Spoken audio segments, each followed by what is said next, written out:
All right, buckle up, listeners. We're diving into a deep dive. You handpicked this time excerpts from Behold, a Pale Horse. Now that's a title that grabs you. It really does.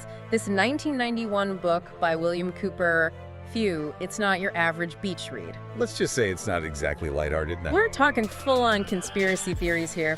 Secret societies, government cover-ups, the works. Think X-Files, but on paper. And then some. Cooper doesn't hold back. Not one bit. But look, before we get too deep, our goal isn't to convince you the world's run by lizard people. Right. Or to fact-check every single claim. Exactly. It's about sifting through all the noise, all the sensationalism, and seeing if there are any interesting ideas, any thought-provoking nuggets buried within. That's the spirit of a deep dive, after all. Exactly. So behold a pale horse. It throws out some wild stuff, and at the center of it all, this idea of a new world order. Cooper is absolutely convinced that there's this shadowy group, this elite, pulling the strings behind the scenes. Oh, he doesn't just hint at it. He names names. Oh, really? Like, ooh. We're talking the Illuminati, Freemasons. Those are classics. He throws in the Bilderberg Group for good measure. Of course. Gotta have the Bilderberg Group. Even Yale's Skull and Bones gets roped in. No way.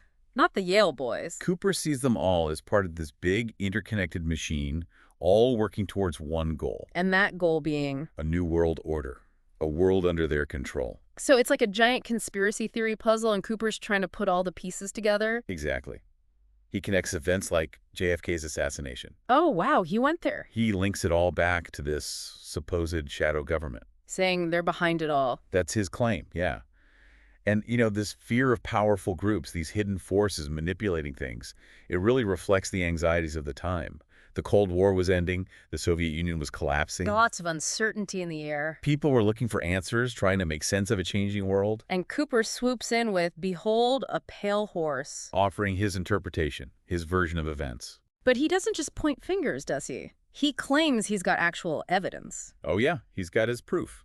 And that's where Silent Weapons for Quiet Wars comes in. Okay, I've heard of this document. What is it exactly? Some secret manifesto? That's what Cooper wants you to believe. Mm-hmm. He claims this document was found in '69. The 69, huh? Man, what a year. And that it lays out how to control the masses.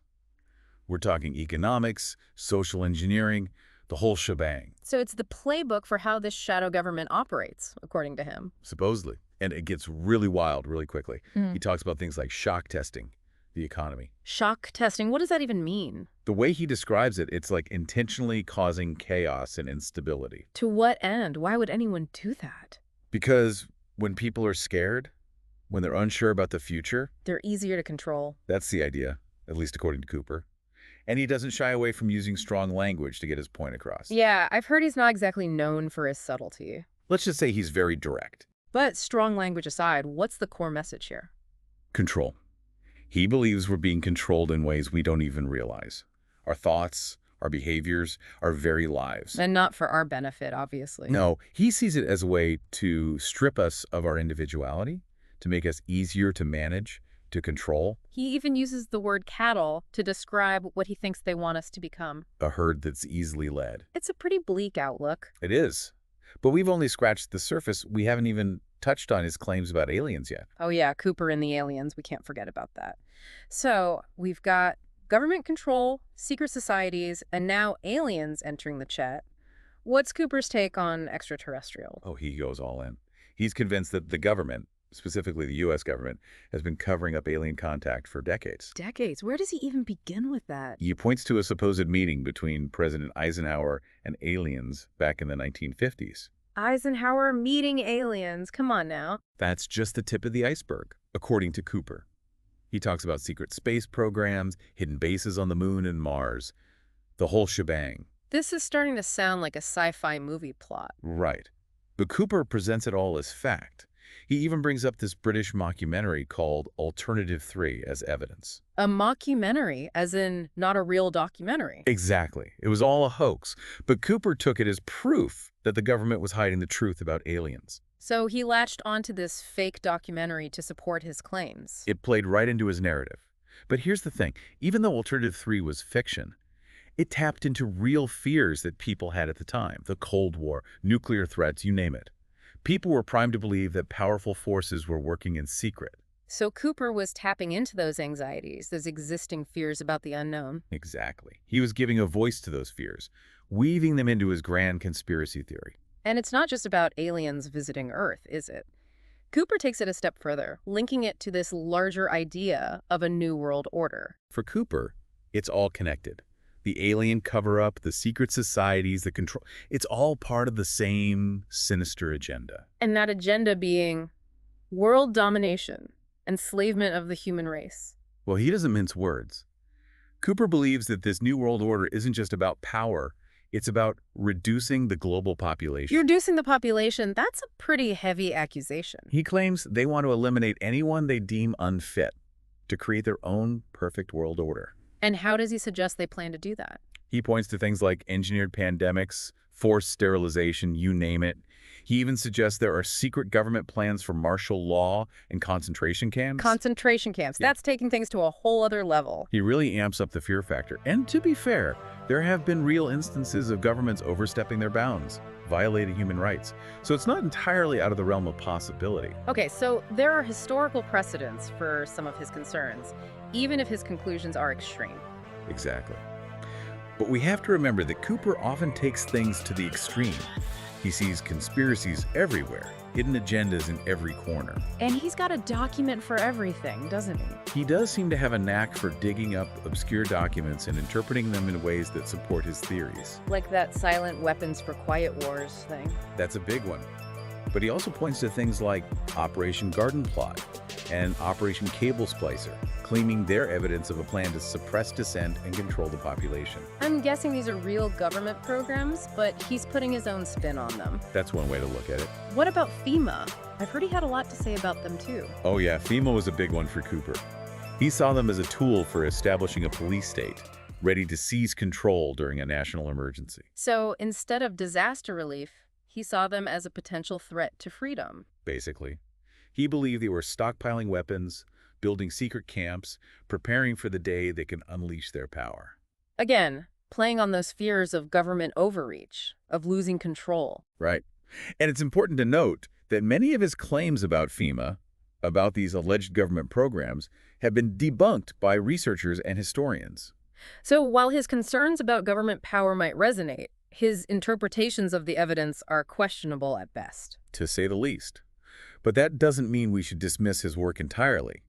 Even if we disagree with his conclusions, Cooper raises some interesting points about the nature of power, the role of government, and the importance of individual freedom. He definitely makes you think. And he seemed particularly wary of the growing power of technology. Oh yeah, he was way ahead of his time in that regard. He was talking about things like surveillance, data collection, the erosion of privacy, all things that are major concerns today. It's like he predicted the future, in a way. He did have a knack for that.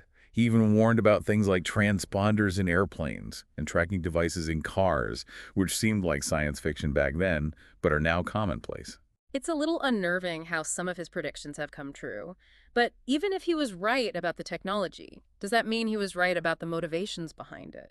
That's the million-dollar question, isn't it? Technology itself isn't inherently good or evil. It's how it's used that matters. So after diving headfirst into Cooper's world, this labyrinth of conspiracy theories and shadowy figures, what are we left with? What's the takeaway for our listeners? Well, I think the most important thing is to approach everything with a healthy dose of skepticism. Question everything. Don't blindly accept what you're told, whether it's from the government, the media, or even a self-proclaimed expert like William Cooper. It's like that old saying, right? Trust but verify. Or in this case, maybe question first, then verify. Exactly, because even if we don't buy into everything Cooper is laying down, the very act of questioning, of digging deeper, It can open up new ways of seeing things. 100%. It's about cultivating that healthy skepticism, being willing to challenge assumptions. And being open to different points of view. Which is something we can all benefit from, I think, no matter what you believe about, well, anything. Absolutely. And, you know, Cooper's work, even with its flaws, it does highlight something important. What's that? Power. The potential for it to be abused. That governments and institutions, they don't always have our best interests at heart. It's a good reminder. And that awareness, being vigilant about these things. It's crucial, right, for a free society. Absolutely. So it's like he's calling us to be more engaged, to hold those in power accountable. To never just accept things at face value. To never stop asking questions. Exactly. You know, it's funny, even if we don't buy into the whole shadowy elite controlling everything, Which is a lot to take in. there's still this underlying fear he taps into, you know, this fear of losing control. Oh, absolutely. Of being manipulated by forces we don't understand. And that's something we see everywhere today, isn't it? I mean, think about all the anxiety around technology, data privacy, misinformation. It's like those fears have become our reality in a way. Sure. It's almost like Cooper, in his own way, was giving a voice to those fears. Trying to make sense of them. And even if his solutions were a bit out there, those questions he was asking, About power, about control, about the direction of society. those are still relevant today. Maybe even more so now than ever. Well said. Well, listeners, we've covered a lot of ground in this deep dive, haven't we?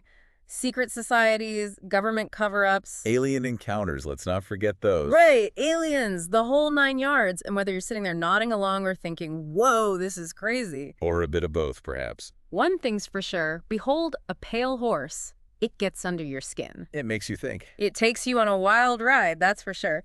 But beneath all the paranoia, the suspicion. There's a real yearning for truth in there, even if it's a bit elusive. Absolutely. And look, it reminds us to never stop questioning, never stop learning, and honestly, never take anything for granted. Words to live by.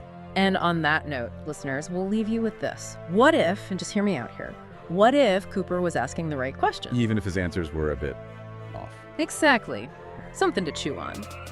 Thanks for joining us on this deep dive. Until next time, keep exploring, keep questioning, and keep an open mind.